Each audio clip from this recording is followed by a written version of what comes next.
Welcome to Still Unanswered. I'm Emma Carlyle. Today we return to a case that, because of its darkness and its unanswered edges, has refused to leave the British imagination, the Moor's murders.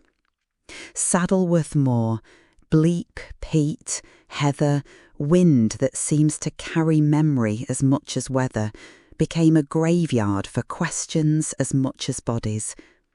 Why did 5 children, Pauline Reade, John Kilbride, Keith Bennett, Lesley Ann Downey and Edward Evans, meet such violent ends between 1963 and 1965? Why has one of those children, Keith Bennett, never been found? And why do some of the clearest images from that time, Hindley's bleached hair, Brady's studied coldness, the courtroom tape of Lesley Ann, still make it hard for us to think clearly about culpability, trauma and justice? Joining me is Dr. Nathan Rowe, forensic psychologist and criminology lecturer who spent years studying serial offenders and the kinds of abusive, codependent relationships that can produce violence on an extraordinary scale. Nathan, thank you for being here. Thanks, Emma. It's difficult but important to talk about. The Moor's case isn't just a list of facts. It's a long, raw wound for families and for a society that sometimes tries to make sense by shrinking people into labels. I appreciate the care your podcast takes with that. We'll try to hold that care throughout. Today, we'll move through chronology, the lives of Ian Brady and Myra Hindley, the murders themselves, the investigation and trial, and then linger on the things that remain unresolved: Keith's missing body, the motives, the question of Hindley's agency, and what Brady's writings might still conceal. We'll keep the victims central. If at any time the detail becomes too much, take a moment. This is a heavy episode. Absolutely. And for listeners who knew or remember this case from news reports or dramatizations, some of the coverage turned the story into myth. Our job, our responsibility, is to listen to the evidence and the people who suffered, not the sensational headlines. Let's start where the story starts, the landscape. Can you set the scene, Nathan? Saddleworth Moor, why does it matter? The moor is a kind of physical metaphor here. It's open, exposed, but deceptive. Peat shifts over time. Weather erases footprints. For a murderer who wanted seclusion, it offered both camouflage and symbolic distance. But more than that, to Brady, it seems to have had an aesthetic value. Remote, bleak places where he could stage his fantasies. He'd grown up, drawn to wild landscapes. There's a link between his early interests and later choices. Right. And those early lives matter. Quick sketches. Ian Brady, born Ian Duncan Stewart in Glasgow in 1938, fostered early on. A childhood with reports of animal cruelty, petty crime, time in Borstal, a growing obsession with extreme ideas, Nazi atrocities, the Leopold and Loeb story, Sartre, Nietzsche, books he used to craft a kind of intellectualised sadism. Myra Hindley, born 1942 in Manchester, from a violent working-class household, impressionable, eager for approval, grieving young losses. They met at Millward's, the chemical company, and by 1963 they had become an intense, mutually reinforcing couple. Does that fit your reading? Yes, and I want to underline something. Brady's ideological reading. He's not simply a madman. He used ideology, literature, and spectacle to justify what he wanted to do. That matters when we try to separate pathology from choice. Hindley's route is different. Damaged, certainly, but not preordained. She became radicalized through infatuation and shared transgression. Whether that means she was a victim of coercive control or an active agent, well, that's the thorny question. We'll come back to that. First, let's walk through the murders chronologically. There are 5 known victims. Pauline Reade, 16, John Kilbride, 12, Keith Bennett, 12, Lesley Ann Downey, 10, and Edward Evans, 17. 4 bodies were eventually found on Saddleworth Moor. Keith's body was never recovered. I want us to treat each of these victims as human beings. Briefly, who they were before this horror. Nathan, can you start with Pauline Reade? Pauline was 16, a friend of Myra's younger sister, Maureen. She disappeared on July 12, 1963, on her way to a dance. By most accounts, she was ordinary, working, writing home, planning a future that we all assume children have.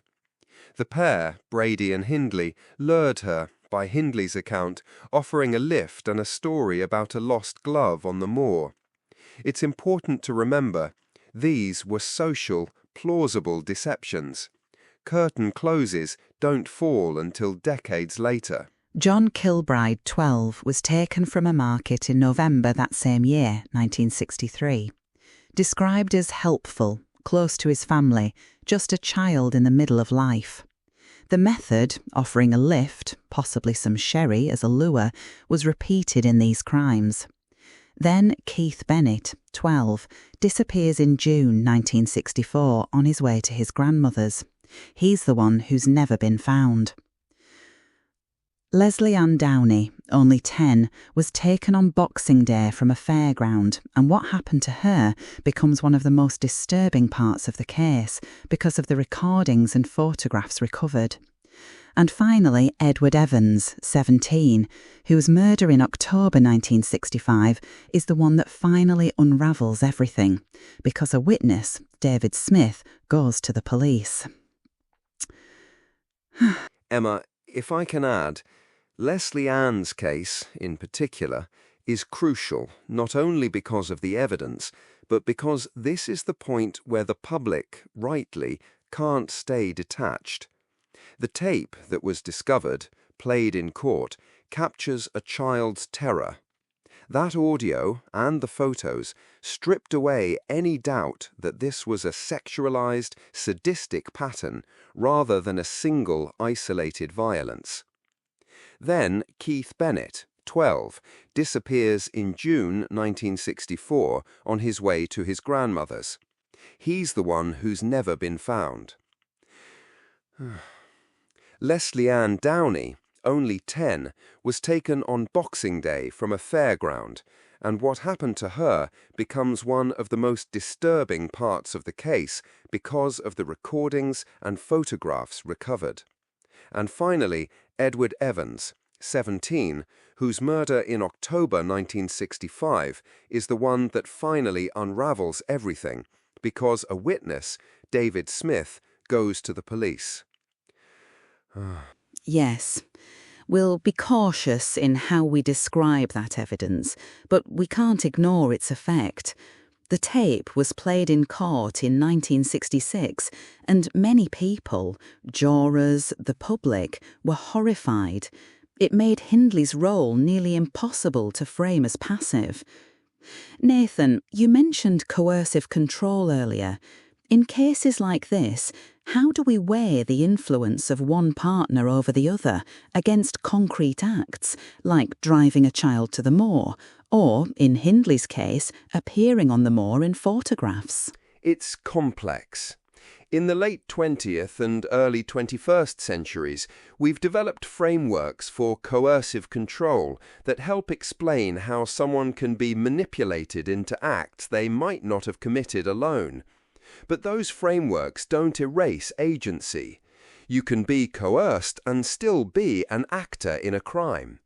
Hindley drove victims, she acquired guns, she participated in the photography. Those are actions. The question for me is intent and gratification. Did she derive sexual or emotional gratification from the acts, or was she primarily seeking Brady's approval and fearing him? Evidence suggests both. She was an active participant who also claimed fear. That duality is why people argue so fiercely about her culpability. Right, and the trial Chester Assizes, April 1966, was the crucible. Brady was convicted of the murders of Edward Evans, Lesley Ann Downey and John Kilbride. Hindley was convicted of Evans and Downey and of harbouring Brady with knowledge of Kilbride's murder. Both were sentenced to life. The public reaction, humiliation turned to hatred aimed squarely at Hindley, was intense, partly because of her image, the bleached hair, the cold police mugshot. How much do you think image and gender shaped public outrage? A lot. There's a cultural discomfort with women as perpetrators of sexual violence, especially against children. The media grabbed the easiest symbol, Hindley's image, and turned it into a shorthand for female evil. That has consequences. It both simplifies the case and makes nuance politically and emotionally unpopular. Whether or not she deserved that demonization, the consequence was that nuanced discussion about coercion, reform, or the institutional failings that helped create the pair never occurred in a normal way. Let's pause and let that settle. I want now to talk about the tipping point. Edward Evans's murder and David Smith's decision to go to the police. Smith's testimony was central. He'd been present in the house, helped with clean-up under duress. His testimony about an axe attack and a length of electrical cord was crucial. It's a reminder that in many cases, the chain breaks when someone who's been involved decides they cannot be part of it any longer. That decision unpicked the whole operation. Yes, and David Smith's role is often underplayed in popular retellings. He was young and terrified. He went to the police and, in doing so, handed investigators a direct line into that household. Once the police searched the house, they found the photos, the tape of Lesley Ann, and the exercise book with names, little threads that, when pulled, revealed an awful pattern. That decision unpicked the whole operation. Which leads us to the Moor searchers. After the arrests, detectives used Brady and Hindley's Moor photographs, the ones with their dog Puppet, and analysed landmarks to find graves.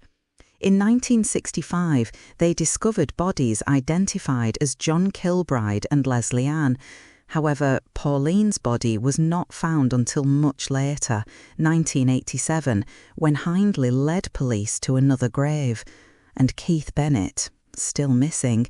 Nathan, why has Keith proved so stubbornly invisible? There are a few reasons. The moor is dynamic. Peat shifts, vegetation grows, weather alters the surface. Over 2 decades, the markers Brady might have used could have changed beyond recognition. Secondly, Brady was notoriously manipulative. He confessed to things late and sometimes contradicted himself, which raises the possibility he left investigators with red herrings. Third, practical limits. Soil disturbance can be subtle. Even modern ground-penetrating radar or satellite imagery is not a guaranteed answer in such terrain. The combination of unreliable witness, altered landscape, and time has made this a particularly intractable search. And the human side of that story is deep. Keith's mother, Winnie Johnson, spent the rest of her life pleading for her son's body. She wrote to Hindley and begged for help. Those letters, they're heartbreaking. Hindley's eventual cooperation in 1987 led to Pauline's discovery and renewed searches, but despite guided visits with Brady, nothing definitive for Keith. He is the case's most painful absence. That absence shapes everything. It's not just forensic, it's existential for a family. Not having a grave denies ritual closure. It keeps the wound open. Moving forward in time, Brady's partial confessions in the 1980s reopened investigations. He admitted, at least verbally, to the killings of Pauline and Keith. Hindley over the years shifted between denial and confession, possibly in part as a response to the public and to her own attempts at rehabilitation. By the late 1980s, she'd admitted fuller involvement. The discovery of Pauline's body in 1987 is one of those strange reversals. The first murder in time was the last to be found. Nathan, what do we make of Brady's late confessions, the so-called black light manuscript, and the locked suitcases that some people say might contain maps or clues? Brady was a controller. He wrote extensively and liked to shape his own narrative. There's a real chance that he left material that could help pinpoint Keith's burial place, maps, notes, perhaps descriptions. But there are reasons to be skeptical too. Brady also enjoyed deception. He could have created false trails to continue exerting power over investigators and victims' families. The black light manuscript, what exists, what's missing, who controls it, all contribute to the mystery. The idea that locked suitcases contain missing pages or maps is tantalizing, but we have to be cautious about wishful thinking. And legally, the families have battled with solicitors and custodians of those materials for access. Some worry that opening such material would give Brady the last word, that publication would be a final act of control. Others argue that a mother deserves closure above all else. It's a painful ethical dilemma. It is. There's also the problem of secondary harm. If withheld materials are released publicly, they can re-traumatize families. If they're withheld indefinitely, families may feel obstructed. There's no simple policy answer. It becomes a case-by-case, ideally with family consent and careful safeguards. Let's talk about prison and psychology for a while. Brady was later diagnosed as a psychopath, transferred to Ashworth Hospital and resisted rehabilitation. He even sought the right to die by hunger strike. The courts allowed force feeding. Hindley, after years in prison, sought to rebuild, having relationships with staff and claiming conversion and remorse. Public opinion largely opposed her release, and she died in custody in 2002.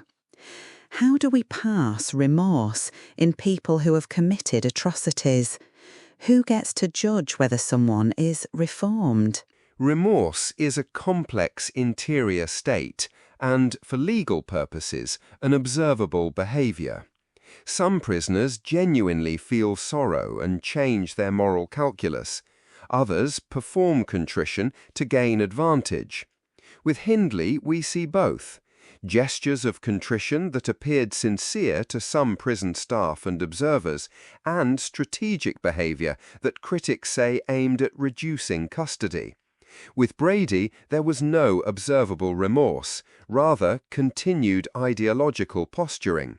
From a forensic perspective, rehabilitation assessments must weigh consistency over time, genuine engagement with therapeutic processes, meaningful insight into the harm done, and a reduced risk of reoffending.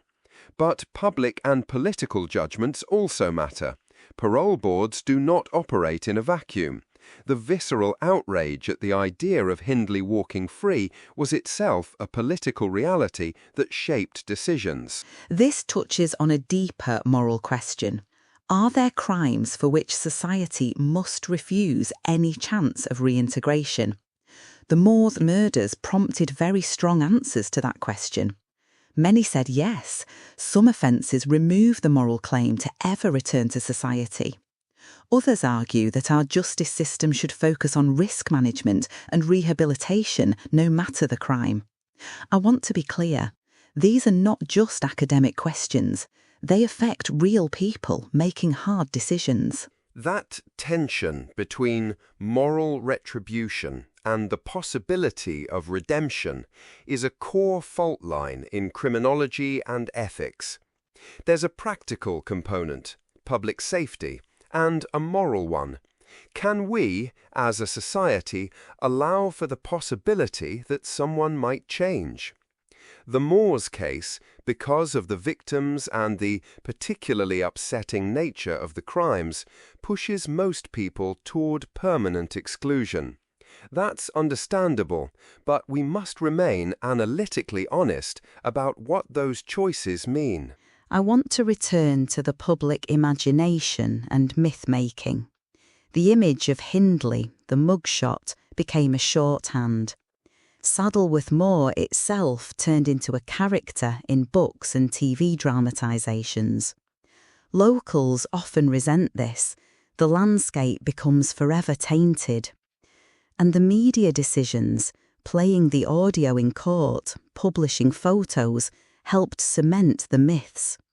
Nathan, how do cultural narratives hurt or help our understanding of cases like this? Cultural narratives simplify.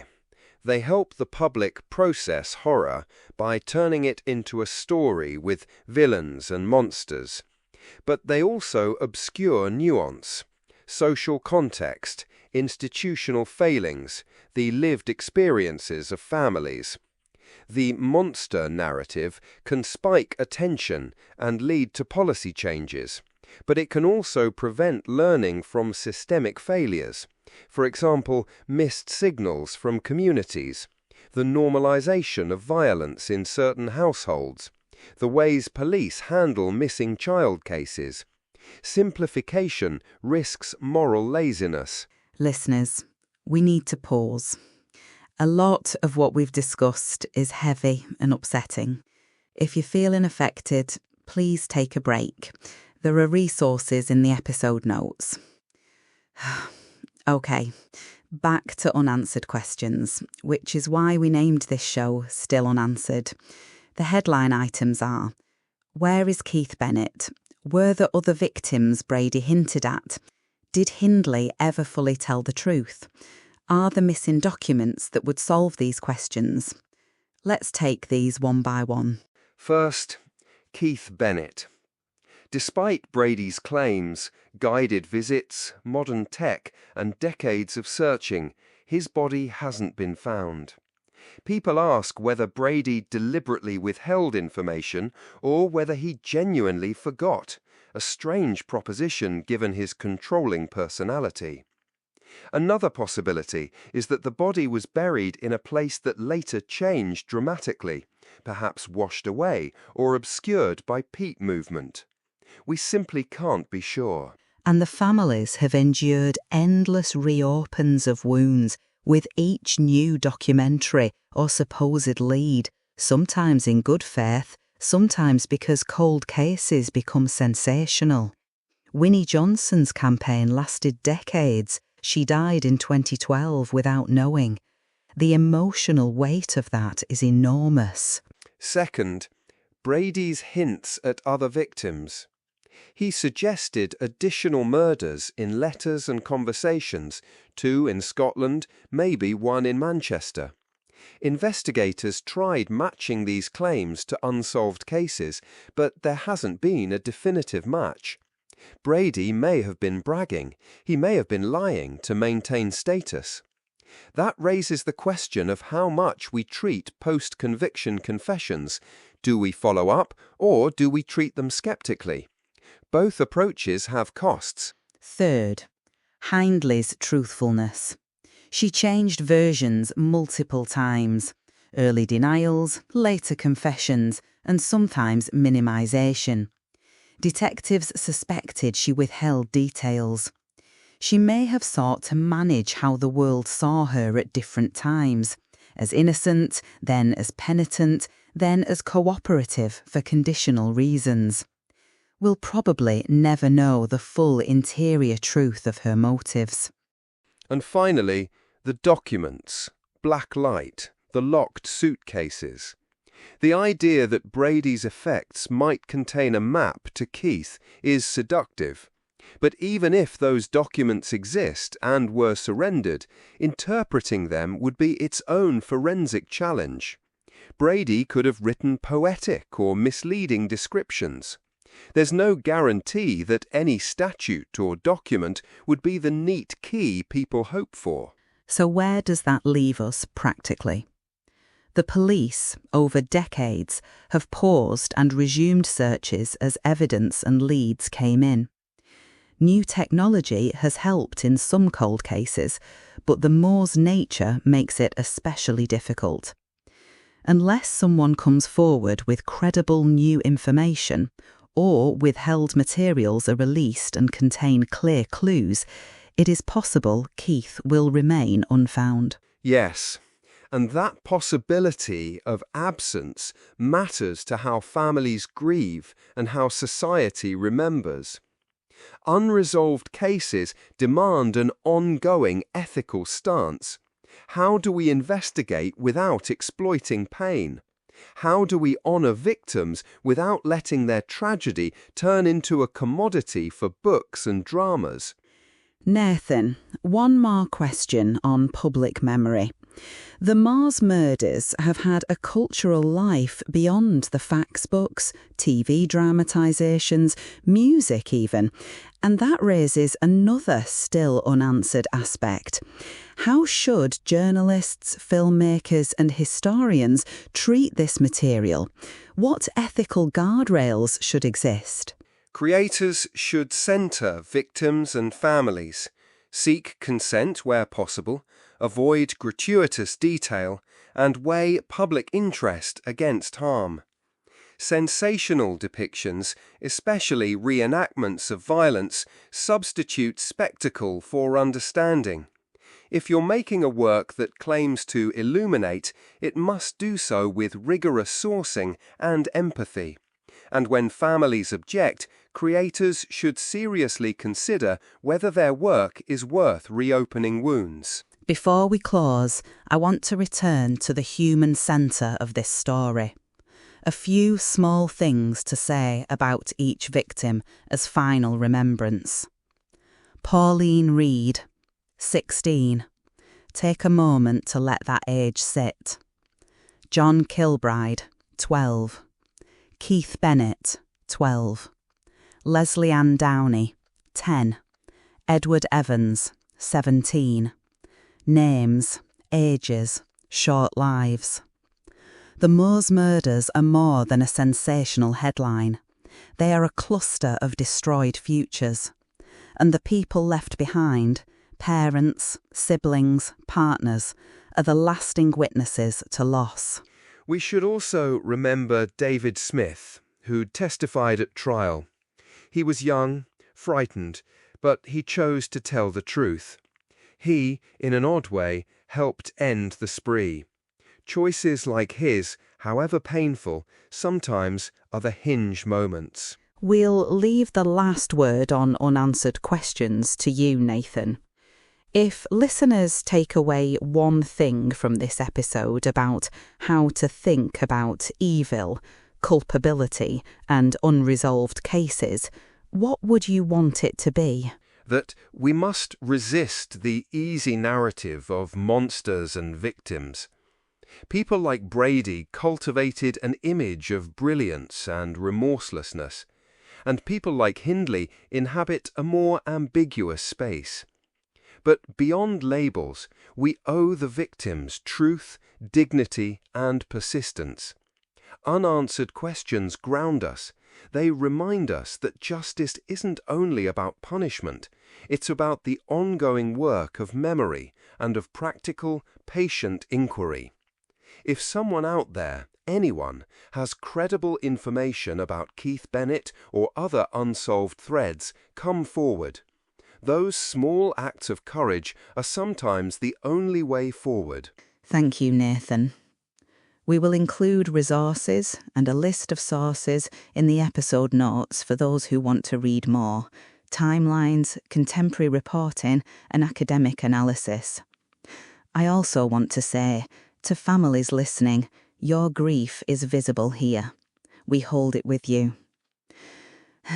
This is still unanswered. I'm Emma Carlyle. Nathan Rowe, thank you for your careful, humane insights. Thank you, Emma. Take care.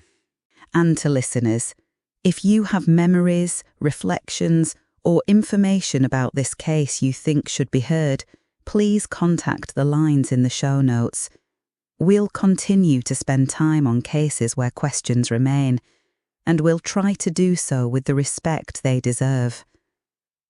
Next week, we'll explore another case where a single missing piece keeps the entire story incomplete. Until then, hold the names of the lost a little more gently. Good night.